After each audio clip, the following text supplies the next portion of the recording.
Swadikap, good afternoon once again. Today is Wednesday, the 11th of August 2021, and this is the English language summary of the daily press briefing here at the CCSA. So thank you, Dr. The spokesperson for the Thai language briefing just now. He mentioned a lot of important issues. I'd like just to mention one first, is that he mentioned about the local ingenuity. Meaning that in Thailand, a lot of local things have been used. A lot of the measures have been localized, meaning in terms of home isolation, as we had talked about in the past. The home isolation in the provinces have been conducted in villages, for example, and of course we have the Pha Thalai Joan herbal medicine as well. Now, just to mention that Thailand now is ranked at number 35 around the world. We've moved up the scale, hoping that we will not move to the highest, of course, number 35 in the world in terms of infections. Nevertheless, the EOC, or the Emergency Operations Center of the Ministry of Public Health, has been meeting regularly. For example, they met this morning as well, and they had a teleconference as well with the Bangkok Metropolitan Administration, where in Bangkok it remains the city, the province, with the highest number of infection rate. Today, Bangkok recorded 4,525. In terms of the hospital beds around the country, we have information that the situation is getting better because of the provision and the creation of more hospital beds in the provinces, more hospital beds facilities around the country. So therefore, the number of patients needing hospital beds are not concentrated only in the Bangkok area. Those found positive of COVID have been seeking medical treatment, have been treated in medical facilities around the country as well. In terms of the death cases, the fatalities, one important piece of information is that our fatality rate is not very high compared to other countries around the world. That remains so today, wherein we have around, for a ratio of 1 million persons, we have only around 89 who would succumb to COVID. Now, the fatality rate in Thailand is concentrated on the elderly, those who are aged, and of course those who have the 7 underlying diseases, as we had mentioned quite often. So therefore, it remains very important for these priority groups to be vaccinated, for the whole group, for the entire population of the elderly people in Thailand, as well as those with 7 underlying diseases. So thus, that is why we have the vaccination priority. Although the vaccination scheme, of course, is now open to the wider group of general public, those 18 and above, both for Thai nationals and for foreign nationals. Another information is that our rapid team, which we call the CCRT, the rapid COVID team, which is actually the mobile unit which travels quite quickly to hotspots to conduct active case finding, to conduct the antigen test, the ATK. In the past 24 hours, just as one example, the CCRT rapid response or rapid mobile team had already found through the antigen test between 1,000 to 2,000 persons being positive with COVID in the past 24 hours. So I'm sorry, I misspoke that. That was 1,000 to 2,000 people who were tested with the antigen test, and this is actually one of the missions that had been going on in the past months already in order to conduct the active case testing through antigen test. So I'd like to start off with the vaccination progress that we have for today. We have a good number, another new high number in our daily vaccination progress, which is 546,000 doses which were administered yesterday, making the cumulative number of doses in Thailand at over 21.8 million doses. And you have that on screen for you between the first dose, second dose, and the third booster dose. So hoping that we'll be having the high number of shots daily.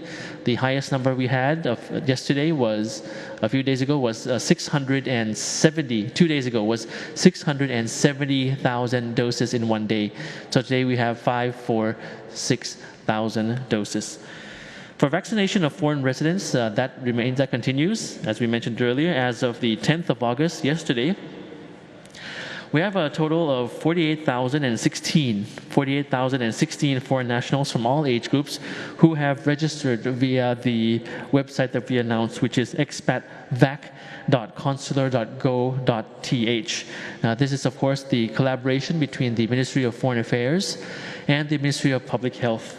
And as previously mentioned, all age groups can register for the first dose of vaccine via this website, but priority will be given to the vulnerable groups, the same criteria as Thai nationals, which includes elderly, pregnant women, and those with underlying chronic diseases. And actually, these groups are the ones most at risk in terms of the risk of fatality, as I mentioned at the beginning of this briefing. Just a soft reminder that registered foreign residents will be notified of the dates and vaccination sites in the vaccination locations in accordance with the level of risk and the location of residence. So some of you might be anxious already that you have registered but you have not received the appointment. That will be forthcoming. Many who have registered in this scheme have already received the appointment date or the vaccination itself. So please be patient, as everyone who have registered will be designated provided with the date and time according to the conditions and the various limitations that we have. Now, just for the general situation, we have new confirmed case at 21,038, and we have new recoveries at 22,012. So you can notice that the new recoveries is meeting up with the number of new confirmed cases. So perhaps it's the cycle, meaning that 2 weeks ago or 2 weeks plus ago, there had been a high number of those who were positive, and come 2 weeks later or more than 2 weeks later, we now have these people recovering. So the recovery rate is ongoing. It's quite good. It's good that the sickness, the infection is not prolonged, and we hope that the new confirmed case will not rise higher than this. We've had over 20,000 for a few days already. Now, out of the active cases, we have now over 210,000 active cases, as you see on screen. And out of this number, around 61,000 are active cases being treated in hospitals. And around 140,000 of this number are treated in field hospitals. Now, the 140K in field hospitals currently being treated are actually those who do not have severe symptoms. So they are in the field hospitals. And hoping that the fatality rate will not rise above this, we have recorded today at 207 deaths, making the cumulative total at over 6,700, which is 0.8%. And the median age remains as the senior citizens, the median age being at 64 years old, hoping that this will not increase further. The Bangkok, of course, as mentioned, saw the highest fatality rate as well as the highest infection rate. And most of the fatalities we have are people at the age of 60 and over, which is actually around 58% of all fatalities recorded for today. The number of fatalities is unfortunately also increasing in every region of the country. So as you can see, although we have a recovery rate, which is quite good, people who are sick with infected with COVID, they recover when they receive the proper medical attention. They have less risk of death if they are vaccinated, but the fatality rate still remains at 200 plus for today. And some observations from the meeting that we had this morning and the briefing in Thai from Dr. Tuwisin, with Bangkok having the highest number of infections today at 4,525. and followed by other provinces, mostly in the central region, like Samut Sakhon and Samut Prakan province. And you have the tally there up on screen for you. The number of infections mostly concentrated in Bangkok and surrounding provinces, and those designated as the highly maximum controlled area, which is actually, in the general picture, that is actually stabilizing. While some provinces are already seeing a decline of the number of infected COVID patients. The number of patients with critical conditions and fatalities are also stabilizing, both in Bangkok and the nearby provinces. However, the numbers are increasing amongst groups that have yet to be inoculated or have been inoculated with only one shot only, as well as mentioned, elderly and those with chronic diseases.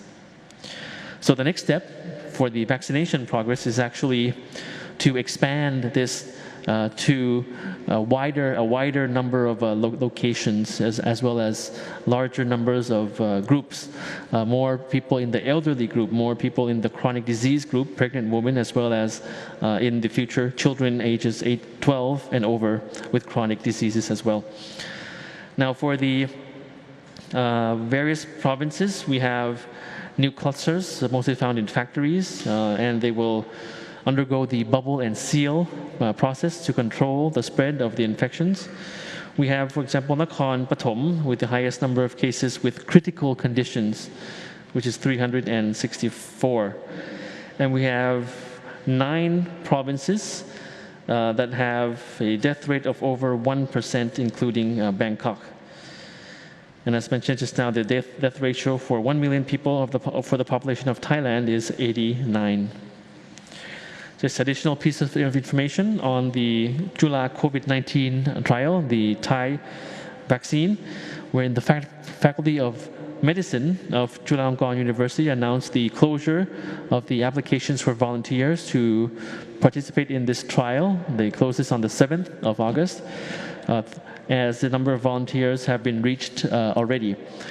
So the Thai mRNA vaccine trial registration was launched in early August, and volunteers were required to be at the age range of 56 to 75 with no chronic diseases, and should have never been infected with COVID-19 or have yet to receive the COVID shot. So the Chula Vaccine Research Center, or CVRC, conducted the successful vaccination trials on these are non-human trials, before the first phase of the human trials began on the 14th of June. And the second phase is set to begin at the end of August. So that's progress there. So just in closing, I'd just like to reiterate from the beginning that when Dr. Tui Sin mentioned about Thai ingenuity, we mentioned in some of the past briefings about the home isolation in various villages around the country to make people feel at home when they are sick. So home isolation is very important and a part of everyday life for people who are sick in the provinces. We've integrated that into villages, into the Thai way of taking care of each other. So that's very homey and a very good Thai ingenuity in this time of COVID. Just to direct your attention also to our last slide from the World Health Organization today. With the new variants from the COVID, it's known that some of these appear to be spreading more wider, spreading easier between people. So just allow me to stress that once again, the importance of mask wearing and constantly washing hands and respecting and observing social distancing. And of course, vaccination remains very important to prevent any severe symptoms or even death from COVID once you are infected. So with that note, I thank you for your attention, and we'll see you again next time. Sawadee krap.